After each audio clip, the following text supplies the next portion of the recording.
pleasure again to present Professor Ross Anderson from Cambridge. He gave a talk here on Tuesday on health-related issues, and we will talk today about how we can recover from protocol failure. Ross, thank you. Thanks, Ellie. So what I'm going to talk about today is what I think is about to become an interesting research area. How do we recover from the failure of security protocols?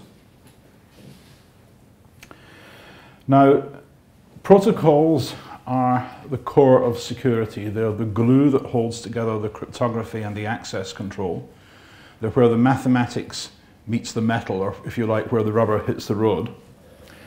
And there's a number of protocols we rely on for a whole lot of stuff. TLS, SSH, EMV, which underlies the world's card payment systems. These protocols have flaws discovered in them all the time, and they become very difficult to fix. So why should this be? Why is our certification authority infrastructure so broken? Why are security APIs almost unfixable? As soon as you fix one bug, the Visa, MasterCard people introduce another two. Well, the thrust of my talk is that this is both a technical problem and a problem with economics and indeed politics. The interfaces become unmanageable because of asymmetric information, where one principal knows more than another. Other externalities, such as network externalities, conflicts of interest and governance failures. And they're hard to fix because of the bow tie effect, which I'll discuss shortly. And so, as we try and design a next generation of protocols, BGP-SEC, for example, a process that is in serious difficulty, we have to start thinking in advance about how we engineer protocols so that it becomes politically practical to fix them. So as a little bit of background, I thought that I'd just spend the first 5 or 10 minutes talking about security economics and complex systems. This is something that we have been working a fair bit on over the past 10 years. And the basic idea is this, that since agriculture was invented in this part of the world about 10,000 years ago, we've been building complex systems.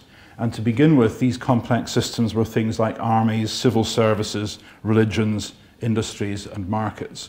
They were ways of coordinating the activities of more people than you could get together around the same campfire. But nonetheless, until recently, all the control mechanisms were local, tangible and comprehensible. They were the sort of things that you could do around a campfire. They were about small group loyalty, they were about hierarchy, and they were about exchanging stuff for tokens. So here are the sorts of things that we've had over the last few thousand years. A couple of thousand years ago, you had this bunch of gentlemen here were calling the shots hereabouts, and also in Britain. And they were organized by swearing allegiance to Rome. And then about 100 BC, they started swearing allegiance to their generals instead, and that caused an awful lot of trouble with civil wars and empires and stuff. Here's a distributed system from the 1880s. A friend of mine did his PhD in history of computing in the 19th century, and in these counting houses they implemented the same algorithms we have today. Sorting, searching, they had security policies like Clark-Wilson, which comes from this era. Basically, it's a parallel array of processors of a kind that we're starting to get back to nowadays with big data centers. And has anybody been to Mumbai? There they have 20,000 people whose job it is to collect your lunch from your house at 10 o'clock in the morning, where your wife has cooked it for you, and deliver it to your place of work by 1 o'clock for your lunch break. So they've got all these guys, most of whom can't read and write, which manage a very complex system of delivering lunch pills and so on by means of tally sticks and numbers and so on the tins. So what happens to such systems when you add software? Well, here's Leslie Lamport of Microsoft. You know you've got a distributed system when you can't get your work done because of the failure of a computer you've never heard of. All right? Familiar to everybody who works in computer science. And so the big grand challenge that faces people in our trade is that you've got these big complex socio-technical systems like the internet, like the global card payment system, like the smart grids we're trying to build in Europe to coordinate energy use. And these have enormous scale. They have millions of processors, they have billions of lines of software, and we're coming to depend on these. And how on earth are we to understand them, manage them, improve them, and help them evolve? Well, there's a fair literature on the evolution of technology. There's a great book on this, Henry Petrosky's Evolution of Useful Things, and he gives a number of examples to make the point that form doesn't follow function, it follows failure. Evolution in technology is a response to stuff that breaks and annoys people. So here, for example, is a knife and fork from the 16th century. This is 16th, 17th century Italy is where people started using forks. And this is inconvenient. This is just a serving fork, so if you try and eat your meat with this, you might stab the roof of your mouth, or you might have to use the fork like this. So they tried bending the fork, and then the problem is, how do you eat your peas? So first of all, they made the knife broader, and then they made the fork broader, and you had a meandering course of technological evolution all through the 19th century until we get the cutlery we know today. Now, with many examples like this, Petrosky and other historians of technology make the point that evolution is complex and path-dependent. Now, we might think, what's the problem? Because with software, you can do anything of which the hardware is capable. And the brilliant thing is that software has shortened the evolutionary life cycle. In the old days, it would take you 20 years to get a new innovation out. Say you're a cutler in Birmingham in the 19th century and you design a new, better type of fork, it will take you 20 years to ramp up production and make your fork fashionable. With the PC, we got to a 20-month cycle because new versions of software would come out all the time. And nowadays, with cloud services, it's more like 20 days because the development cycle is however long it takes Google or Facebook to thoroughly test some new idea that their engineers have come up with. So this seems to be really, really cool. We've got to the point where we can invent a new technology, right? If you're working for Google or Facebook or whoever, or if you've got a widely distributed phone app, you can write the code, you can test it, you can ship it, and next month there are 100 million people using it. Okay, so have we solved the problem of technology evolution? Well, there's got to be a catch, because there's no such thing as a free lunch. And the catch is this, that apps evolve quickly because a platform evolves fairly slowly, right? Now, YouTube, for example, is a good example of innovation. It went from a startup to 1.65 billion sale in 1 year because there were hundreds of millions of people already had PCs or Macs. They had things with browsers that would run videos, and they had broadband. So if you set up a new video service, there's all this deployed platform that you can use. But then if you want to change this platform, if something is terribly wrong with it, if it's now found that there's a bug that makes the whole of civilization vulnerable, then you can't fix it because that breaks everything in the world. So, as an example, why are we finding it so difficult to move to IPv6? The stuff is there, the protocols have been developed and tested, the software is available in most machines, yet who actually turns on IPv6? Well, some people in computer science laboratories like here perhaps and ours, and some people in, for example, mobile service providers in the Far East where they've absolutely run out of IPv4 addresses. But everybody else tries to keep on going using carrier-grade NAT. So here's the bow tie effect, that you end up being able to innovate on top of a diverse platform because there is some narrow point that acts as a fulcrum, right? We've got all these ways of shipping bits around the world. We've got fiber, we've got radio of various kinds, and we've got all sorts of cool web apps, but these run on top of a relatively small number of, if you like, middleware protocols, HTTP, HTTPS, which in turn run on TCP or UDP, and you've got IP in the middle. And because everything in the world now depends on IP, doing anything to change IP is difficult. What you also find is that in each of these layers, there can be a similar, smaller bow tie. So in HTTPS, for example, everybody ends up depending on the cipher suite that happens to be used. So before we go in and start looking at the crypto, let's just look at the economics. We've started applying economic analysis to security and dependability because we find that stuff often breaks because the people who could fix a problem or the people who guard a system aren't the people who pay when a failure occurs. So we found, for example, that in countries which have poor consumer protection laws, where banks can make customers or merchants pay for the cost of fraud, then fraud goes up. And we find in electricity generation that if you want a dependable electricity supply, you have to have a mechanism whereby somebody pays for the spinning reserve. Now in Britain, for example, we've got 6 different electricity companies and we have a daily market, and we found it was necessary to put a tax on top of all the bids to supply electricity each day so that some extra capacity could be bought in case there's an unexpected surge. But in the internet, we have got no such mechanism because nobody is responsible for the governance of the internet. So the takeaway here is that insecurity and fragility are often an externality. They're a side effect like environmental pollution.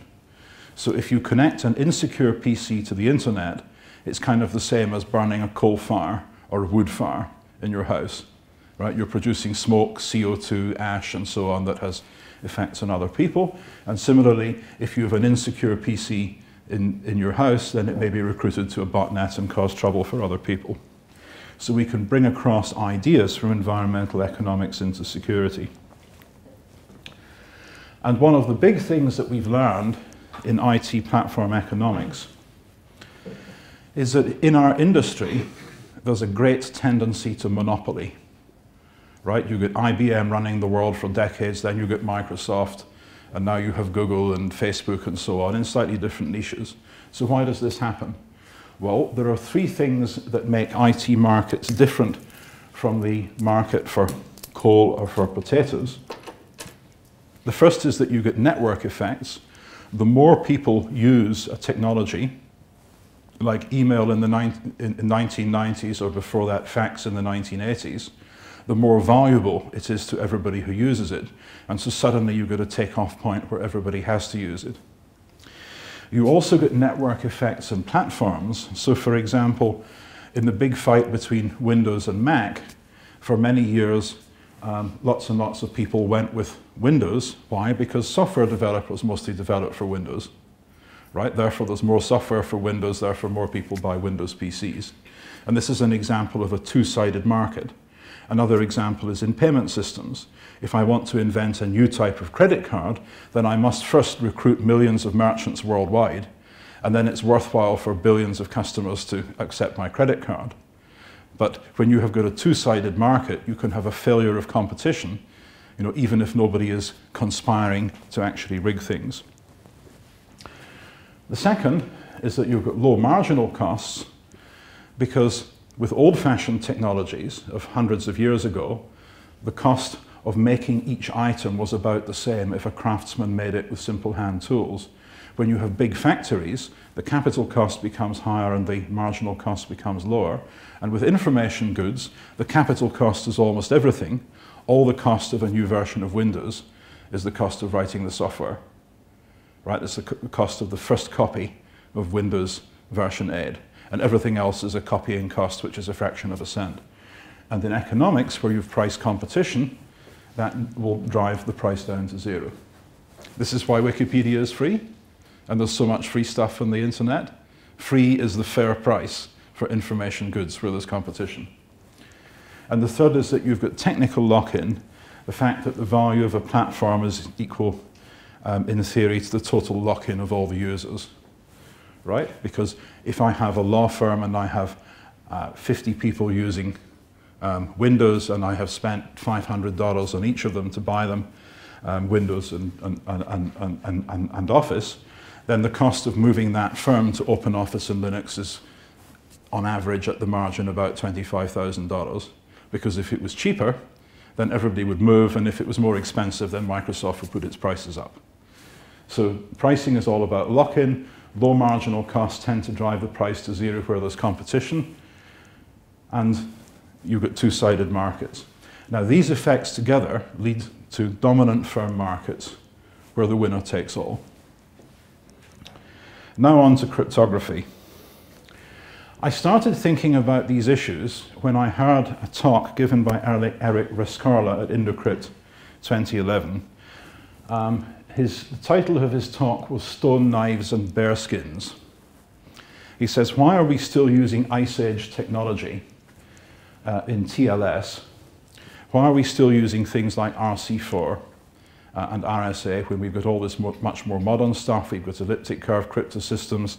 We have got forward secure cipher suites. We've got AES. And we've had a series of about 10 different attacks so far on TLS. For example, the Bleichenbacher and Klima attacks. And these were fixed not by changing the cipher suite, but by tweaking the error messages. When MD5 collisions became an issue, these were dealt with by means of sequence number randomization. Why is it that we can't roll out new cipher suites to TLS?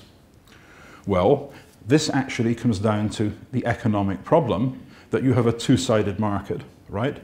Out there, you have got millions of servers and billions of browsers, and if you're a merchant, if moving to an advanced cipher suite and not allowing people to use a cipher suite from 15 years ago means that you will lose even 5% of your customers, right, those who are still using Internet Explorer version 6, then you are not going to force that change.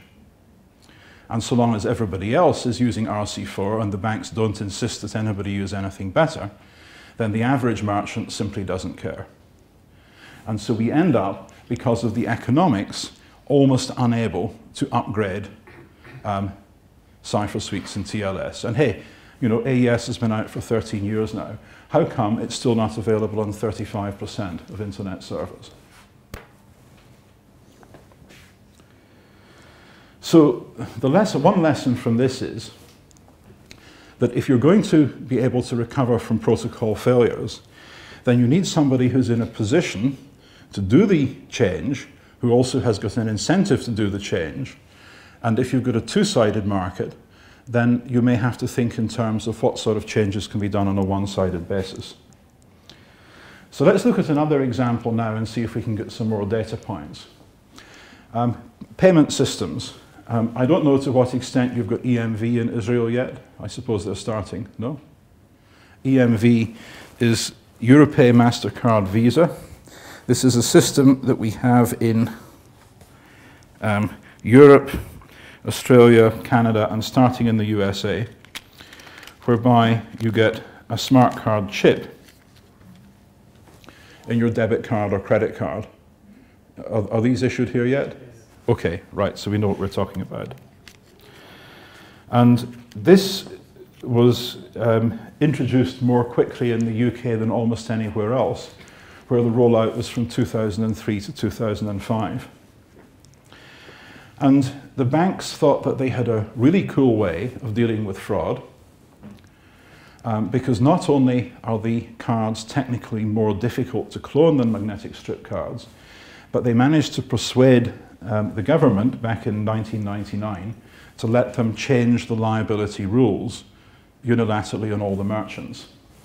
And the rule change that they made, which they called explicitly liability shifting, says that if a transaction is not done by means of chip and pin, then if it is disputed, the risk falls on the merchant.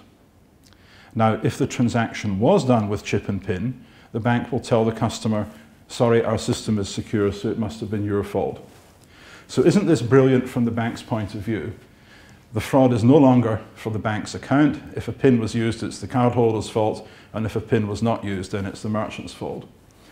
So you would think that fraud would go down to near zero. Anyway, here are the figures. As you see, some of the types of fraud go down.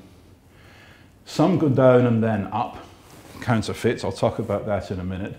And some go way up, card not present. So the first reaction of the criminals was simply to move the fraud online and start stealing stuff from websites instead of in stores. Lost and stolen did go down because it's more difficult, although not impossible, to use a stolen card if you don't know the PIN. and some went up and then down. Mail non-receipt was up during the reissue period because there were many cards going out. So overall, fraud actually went up, but all this did was to change the fraud landscape.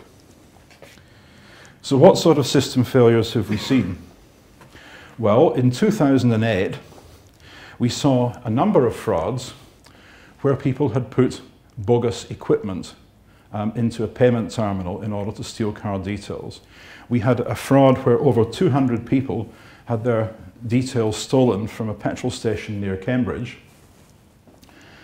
And so we decided to investigate how difficult this was.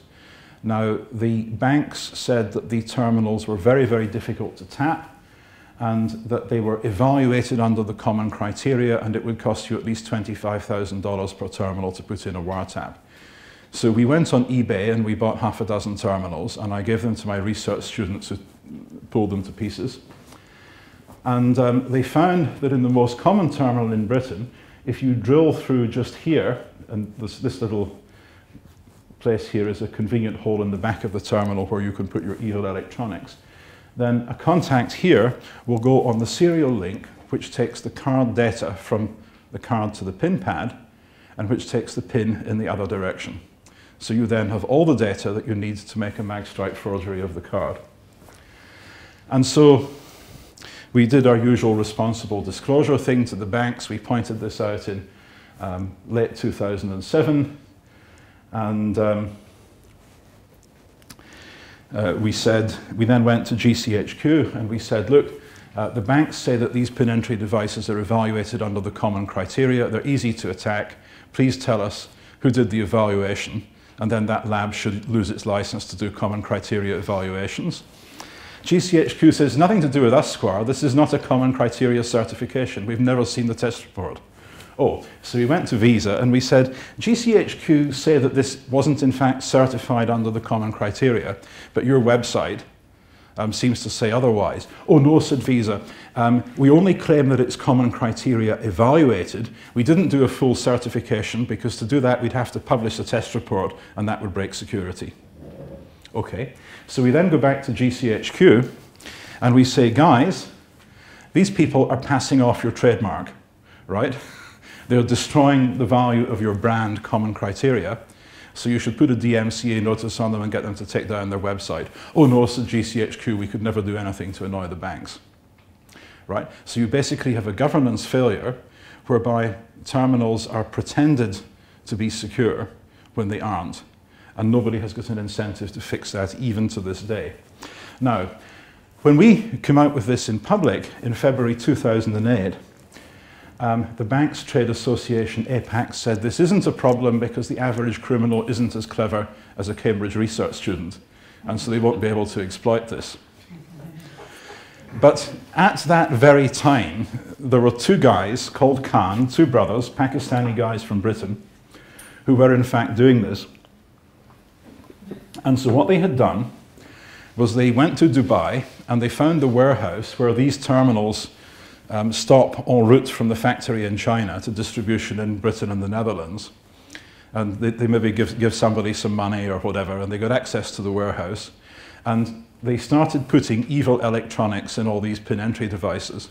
So somebody would get what seemed to be a new pin entry device, and they'd take it out of the packaging, and they'd plug it in their store or in their bank branch, right? These were sold to some banks in the Netherlands. And so at the time that Apax was saying this wasn't a problem, you could actually go into a bank branch in Rotterdam in the Netherlands, use the pin entry device, and your card details would be sent by SMS to Karachi. So in July 2008, these guys got arrested, and they were waiting trial for 3 years, and finally at the end of 2011, the police dropped the charges against them because the banks were not willing to cooperate in the prosecution. So they basically got clean away with about $1 million. It's a nice crime, isn't it, where you can not only steal $1 million, but you can get to boast about it afterwards.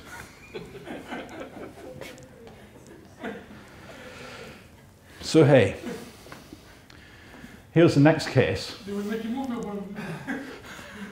I think the right reaction should be crying, meaning weeping. So here's my second case history of payment system failure. A number of people came to us in 2009 and they said, help, I had my card stolen and I could not have compromised my PIN because I never used the PIN with that card and I never write PINs down. But within 30 minutes there are people using my card in a store and the bank says, this must be my fault, so I must pay. So again, I got together with my research students and we said, I wonder how this can possibly be. How can you use a card that you have stolen if you don't know the PIN? And let me now see if we can.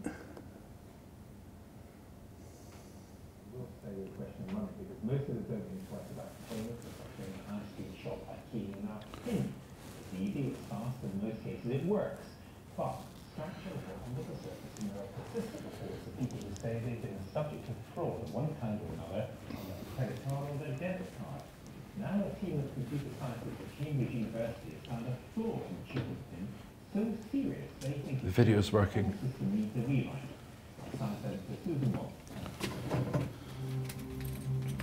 We have to question the entire architecture of that.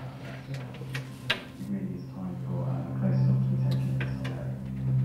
This flaw is really the bottom.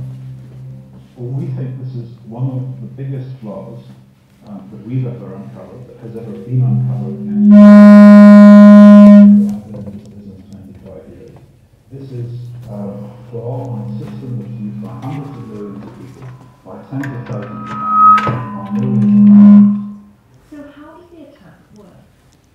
Essentially what it does is exploit a flaw in the chip and PIN system that allows the terminal to think that a correct PIN was entered and the card to think that a signature authorized the transaction.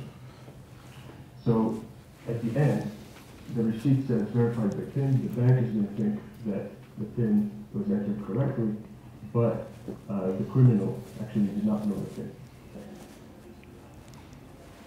Cambridge University gave us permission to see if the attack works in real life. The team set up in one of the university's cafeterias. We obviously don't want to give out too much detail, but in simple terms, SAR is hooking up the stolen card to a chip. This is controlled from a laptop and runs software written by the team. All of this is hooked up to a fake card which slots into the actual shop terminal. The kit wouldn't have to be this big. The team is already working on miniaturizing it into a unit the size of a remote control. SAR has a trick up his sleeve. His dummy card has a concealed cable running up his arm to the kit in his backpack. So will it work? He doesn't need to know the actual PIN from the stolen card. Any combination should do. The stolen card is getting a message that the purchase has been authorized by signature. This mismatch should allow the transaction to go ahead. And yes, it does. The printout states it's been verified by PIN. In fact, SAR tried a handful of high street debit and credit cards, keying in 0000 as the PIN, and it worked every time. So is this attack happening in the real world? The Consumers Association thinks chip and PIN has helped to bring down instances of card crime, but many cases remain unexplained.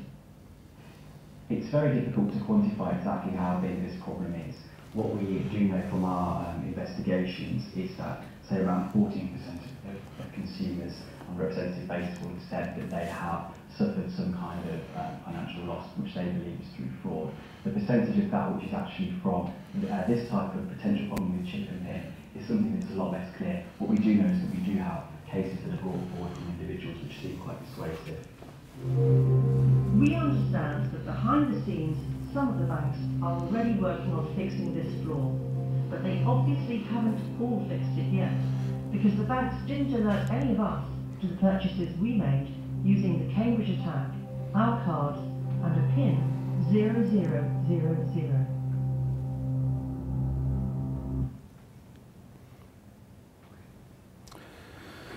So the banks said they would fix this.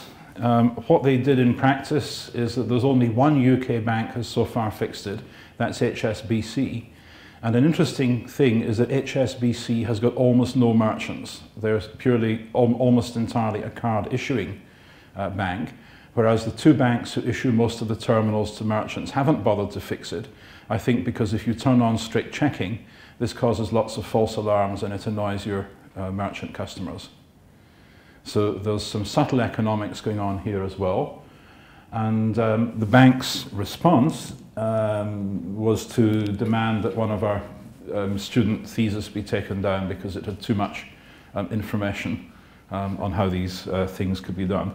Now, the real cause here was a governance failure, because EMV was originally designed by a small group of people, including a well-known cryptographer, in the late 1990s. And once it became fielded, each national group of banks wanted to add little extra features to give backward compatibility with their own favorite stuff. And then, of course, the whole thing got taken over by lobbying from the vendors. And so now there's no real governance at the center. You've got a system used by 20,000 banks and supported by 100 large vendors, and it just becomes more complex all the time without the spec ever being refactored. So my third example of failure of EMV is a really classic cryptographic failure. And in the EMV protocol, what happens is that the terminal sends a random number n to the card, along with the date d and the amount x. And the card then computes a MAC called an ARQC, an authorization request cryptogram, on n, d, and x. And the MAC is computed, in effect, using a key which is shared between the card and the issuing bank. Actually, they use a session key because of resistance to power analysis attacks, but that's not a relevant detail for this purpose. So what happens if I can predict n for a given terminal on a particular date and time? Well, that means that I can pre-compute a message authentication code with which I could forge a transaction at that terminal.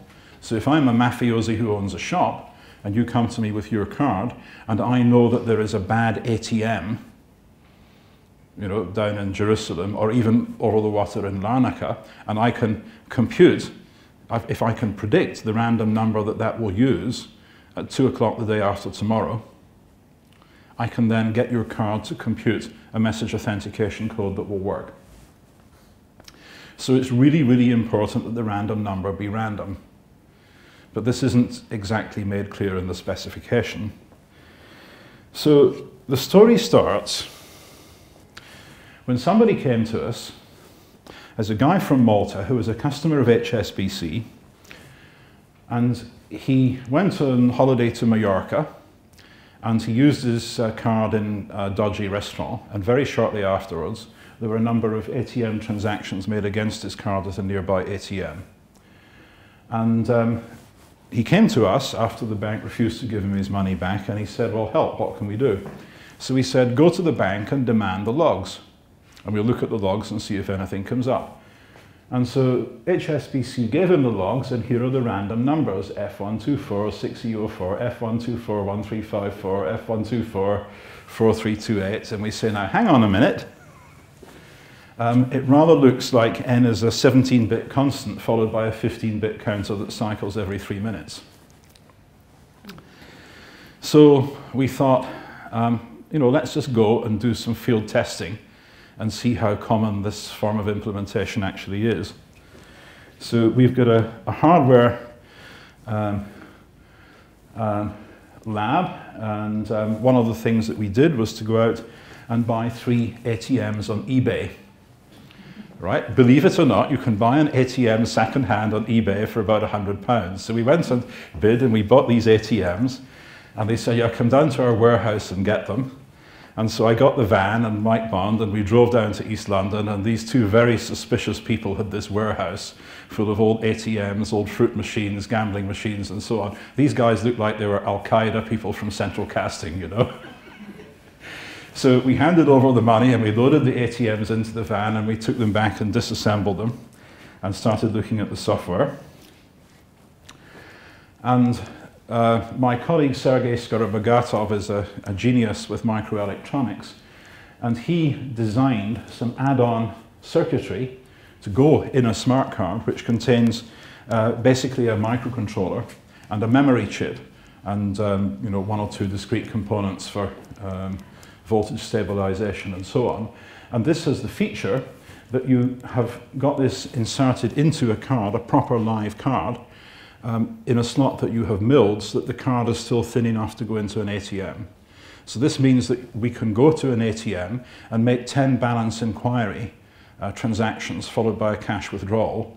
And this means that we can get a series of transactions from the same ATM where we've got a complete log of every single bit that went on the wire between the ATM and the card. Now, there are some places where it's easier. In Finland, for example, they have ATMs with only an EMV throat, so you can put in the kind of device that we saw in the earlier movie. But UK ATMs almost all swallow the card, so you need this kind of stuff for telemetry. And so what we found was that about half of ATMs are using counters. Many of them have got counters which are too fast for an easily exploitable attack. The one in the Canary Islands was slow enough to be exploitable. The main problematic ones in the UK have counters that are going at, you know, hundreds of thousands of ticks per second. So it would be rather difficult in practice to actually hit the right count. But we then looked at the documentation and we found that the testing requirements for the random number generation in EMV were simply that the tester should draw 3 random numbers from the device and check that they were different. Now, if you're a programmer, the last thing you're going to do is use a cryptographically strong random number generator, because then there's a probability that there'll be a collision and your device will fail testing. It's far simpler to use a counter because that guarantees that you'll pass the test. So again, we did responsible disclosure and we pointed this out to the banks. And in this case, a fix was put in. They quietly changed the EMV spec without making any PR. Because there was a clear incentive. The governing body, EMVCo, had control of the document. They could issue a new version, and the costs of testing fell on somebody else, namely the vendors and their certification houses. So in this particular case, the fix was economic, it was fieldable, and it was rapidly done. So there's a few more data points on how you can fix or not fix protocol failures. And so in the last piece of this talk, I'd like to sort of think a little bit more broadly about the politics of this and where it might lead us for future research directions. Now, one of the things that people say when they see failures like this is, why doesn't the government do something? Why doesn't the government smack the banks over the knuckles? And the answer is that the Prime Minister has an awful lot more dinners with bank chairmen than he has with people like me. They have very much more lobbying power. And the same sort of thing happened with the expansion of the certification authority universe from the 3 or 4 people that you had at the beginnings in the mid-1990s to the 600 or 700 or so people that you have to trust nowadays if you're using Internet Explorer, right? Because every country wanted its CA in there as a condition of selling Microsoft stuff in their country or buying Microsoft stuff for their government. Why? Because they want to be able to create false intermediary certificates for their intelligence agencies to do man-in-the-middle attacks. Recent case, the French were caught doing that. And you know, once everybody and his brother has got a CA, then of course trust fails and you end up with the sort of problems that we saw with DigiNotar. So if you had a benevolent dictator, the problem is that the lobbyists would be at the court of the dictator as well. They would be presenting him with nice presents, dancing girls, gold, whatever. So if power corrupts, and absolute power corrupts absolutely, then how do we go about managing the root of trust? And how do we go about managing the process whereby a protocol is replaced with a new protocol? So this gets us to an issue of governance, or if you like, to politics. We have previously seen an interaction between cryptography and economics. So the idea here is that we may have to import some ideas from politics, from political theory, into how we go about designing roots of trust. It will probably not be sufficient to just say, well, let's use a threshold signature scheme. Let's have a world in which if any 52 members of parliament sign a particular rule change, then that rule change takes effect.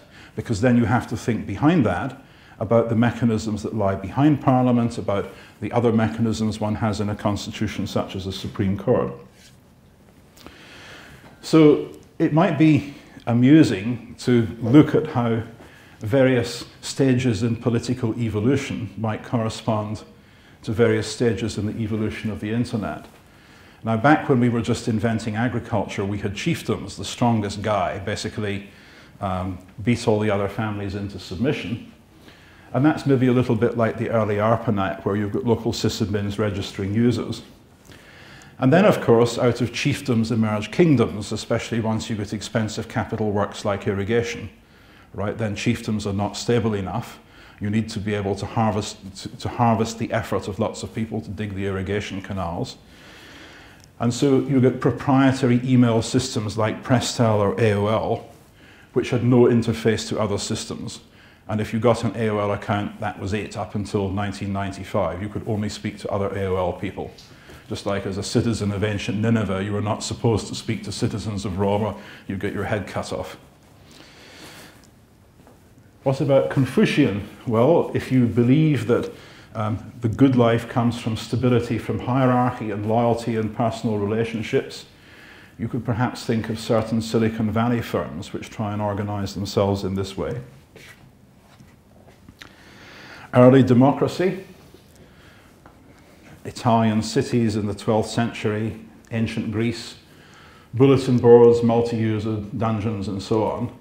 And then you might perhaps follow a line of looser thinking through the Enlightenment being the internet, the collaboration of all the various previously proprietary networks which brought down the barriers and allowed free exchange of information. And then, of course, you've got the Counter-Reformation as the content people try and hammer down on people who are file sharing and so on. And you could equate revolutionary movements like PGP, for example, with the Chartist movement, the movement that led to trade unions in the UK. So while these analogies aren't exact, there are some rhymes, some ways in which power structures appear in different forms again and again and again. So the big question is, what mechanisms can we use to fix bad rules or to replace rotten institutions? Well, there's one thing that seems to be reasonably new, in that you've got emergent multinationals which can fix those failures which can be localizable. In other words, in economics language, where you can take externalities and internalize them, then the player that does the internalization may be able to create some club or structure where things work better. And this provides an incentive for people to join the club. Bruce Schneier argues that we may be heading towards an age of information feudalism, in which you give your stuff, you give your loyalty to Google, and in return you get protection against the bad guys, or you give your loyalty to Facebook or whatever. This isn't entirely new. In the late Middle Ages, you had organizations like the Freemasons, for example, and merchants would join the Freemasons as a sort of extended trading contacts and credit reference agency across Europe. So the same structures have kind of been there in the past, but not quite the same, and certainly not on a global scale. Another possibility is community action. There was a literature on how local public goods can be provided by cooperative institutions. A case history, for example, of fishing boats in Turkey by Elinor Ostrom, won her the Nobel Prize. The idea there is that you had 40-odd fishing boats in Antalya, and so once a year all the fishing captains would get together in the tea house with the mayor, and they would draw up a big chart of which boat would fish in which point on which day of the year. And then the mayor would sign the chart, and this would be nailed to the wall. And this would then become self-enforcing, because if it's your turn to fish in a particularly good spot, and you see somebody else there, you know, you can chase them off with the support of the community.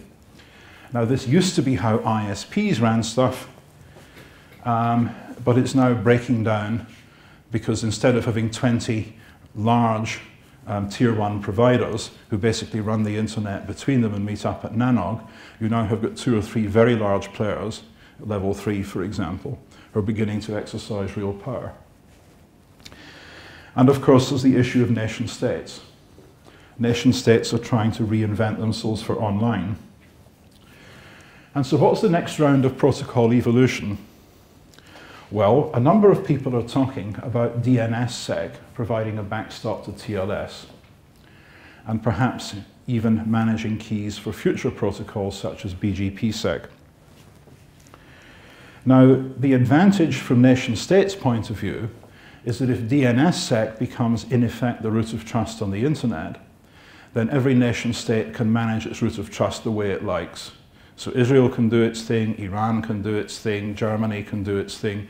Everybody can put together their own rules for, you know, who's going to be able to get their domain signed and under what circumstances, and the rules under which it will be revoked and so on. Does this actually give a role for nation states online? Well, perhaps to some extent, but bear in mind that 40% of traffic is all very long distance. At least the argument here is that your private and social interests become fairly well aligned. But still, how do you manage the infrastructure on which all nations rely? If all nations are going to rely on DNSSEC and on BGPSEC, then what happens if a serious flaw is found in either of those? Now, there is at present, if you look at the secure interdomain routing mailing list, that the IETF runs, there's been a spat recently over the terms of reference for BGPSEC, because the person who wrote the threat model document works for an NSA contractor and was previously involved in the specification of IPsec. And the Snowden documents tell us that all VPN products available on the market now are just click to decrypt as far as the NSA is concerned. So people are saying, now hang on a minute, have you been drawing the terms of reference for BGPSEC too tightly at the direction of people in Fort Meade? And no, this guy's been saying this was all agreed by the IETF and you have to go back and look at this meeting and that decision and so on. So we're already in a state where people are beginning to doubt the integrity of the process that gave rise to the design of BGPSEC. Will this prevent its adoption, or will it cause people to adopt it with serious reservations? This is the problem space into which we're about to run. So there are various theories about democracy, and perhaps one of the simplest and most brutal is Karl Popper's, that an election is a bloodless coup. It's simply a means of changing the government without having to have any blood on the streets, and you shouldn't expect very much more from it. But even so, you need things like political parties to get the breadth and depth for a real run at it. And so in practice, a democracy tends to have a couple of things. There's a contestable layer in the legislature that supports political parties. So that's the Knesset here, I suppose. And then there's one or more permanent layers in the civil service and the judiciary. Now these can be changed, but they can be changed only much more slowly. So, what are the slowly changing layers? The problem that we face, the way we design protocols now, is that the slowly changing layer should be things like TLS and DNSSEC and BGPSEC. But we've so far not been very good at building really robust stuff that doesn't rot. And we really don't know how to replace this. How do you go about doing constitutional changes? Well, a whole lot of third parties, Mozilla, Apache, various governments, big router vendors have to collaborate over long periods of time. And what happens if somebody is being obstructive? What happens if a big customer of Cisco, say the US government, says, no, we don't like this new protocol that you're talking about?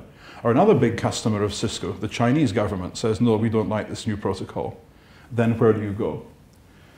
So where is the contestable layer? Well, with luck, in inter-domain routing, that might be the long-distance cross-domain hop that establishes trust, so that you can get a link between, say, a DNS-sec secured domain in .de and a DNS secured top-level domain in .br, for example. That might be manageable. There's one final thing that I thought I'd mentioned briefly, which is that if you start using something like DNSSEC to make up for the failures in the certification layer in TLS, then in effect DNS is signing a cert saying, this is a key you can use on SSL. I'm DNSSEC, not SSL, but trust me. In other words, you're using DNSSEC as an attack on the SSL trust infrastructure.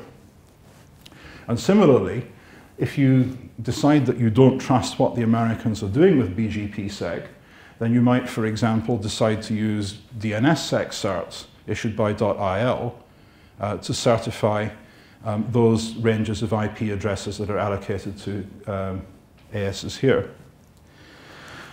The problem with having a lawful attack is that this brings us to the world of the chosen protocol attack.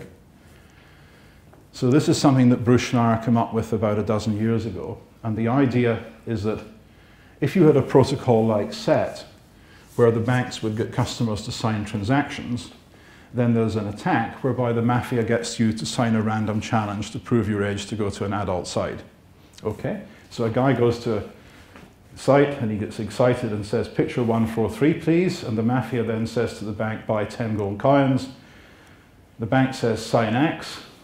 The porn site says, prove your age by signing X. And the customer's signature is passed on to the bank. And 6 weeks later, the customer gets his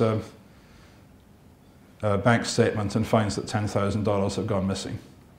And Bruce and others showed that within certain fairly broad limits, if you're allowed to use the key for protocol X in a new protocol Y that you're allowed to design, then you can usually break protocol X in very interesting ways.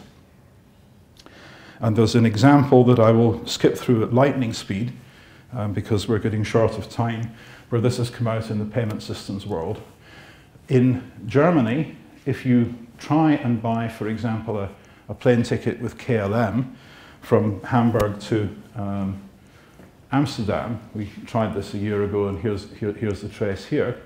It says, would you like to pay with your Visa card, fee of €4.95, or would you like to pay with Sofort Überweisung where it's free? And if you click Sofort Überweisung, which is a new payment service, it says, please put in your forename, surname, your bank number, your account number, and your address, and it then tries to log on to your bank as you. It goes into your electronic banking system, and it helps itself to the money, and it's got lots of little decals up reassuring you that it's secure, and the bank asks for your one-time password from your little computational device, and so you put that in, and Sofort then goes into your bank account and helps itself to the money, and you then get your plane ticket. So Sofort does a middle-person attack on your online banking system, and it's actually fronting for the real bank website underneath. Now, the banks went to court and tried to stop Sofort doing this. And when they appeared before the judge, Sofort brought in the guy from the federal competition authorities in Berlin. And he said, no, we in the government actually like the idea that Sofort is giving some competition to Visa and MasterCard, which has long been an oligopoly. Okay, said the judge, case suspended. So now in Germany and the Netherlands and Austria and Switzerland, it is legal, if you're a registered bank, to do a middle-person attack on people's bank accounts.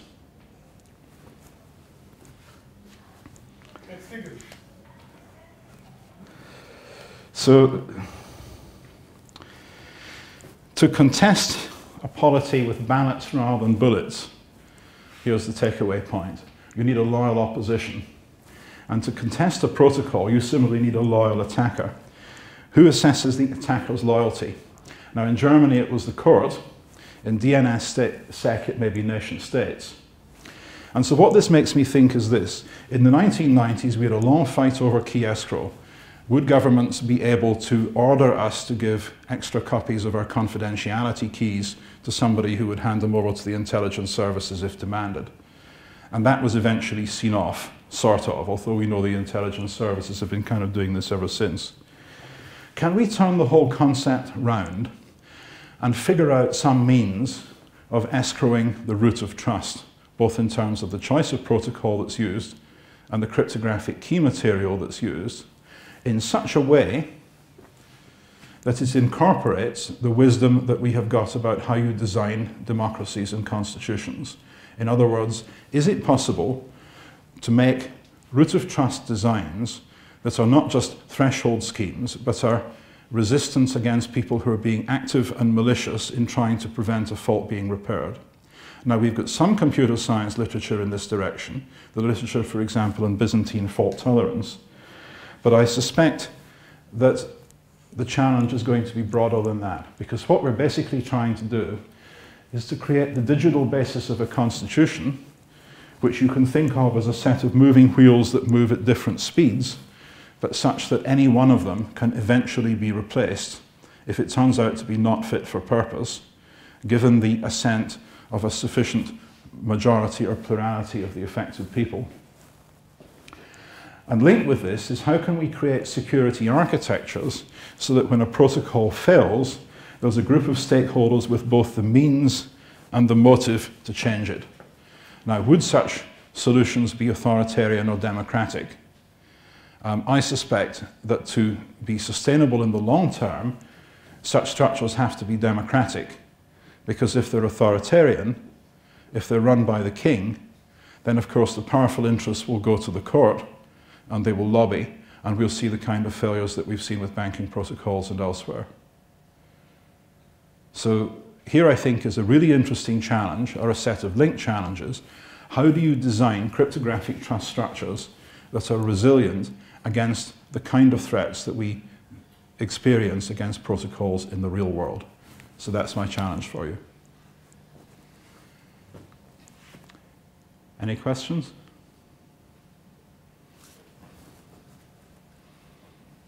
You know, Arrow's principle says that in some ways reconciling democratic preferences can only be done if it's equivalent to a dictatorship.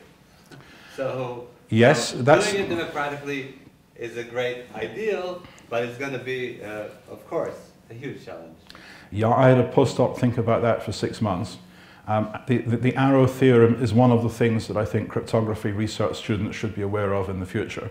Now, there are various ways of dealing with that, of course. You can deal with it with randomization, and you can deal with it by looking for circular paths, and you can deal with it by various other means that we use in practical real-world elections. Because for those who don't know the Arrow theorem basically says that if you're electing 3 or more people and you've got 3 or more voters, then you can have circular preferences. You know, Alice is preferred to Bob, to Charlie, to Alice. And you have to devise various mechanisms of breaking these.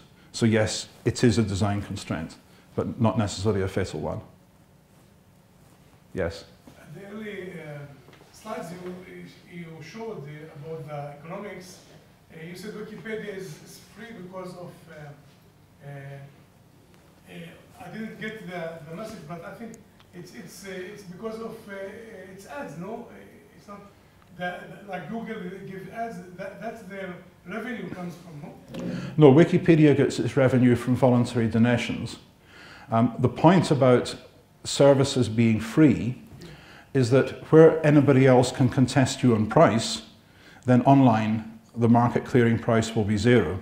So you have to find some other way of funding your business model. In Google's case, that's ads. And in Wikipedia's case, since all their work is done by volunteers, all they have to do is pay for the electricity for the service, which is a few $1 million a year, and they get that from charitable donations. Okay. Any more questions? Mark? Thank you very much, Ross. Well, thank you.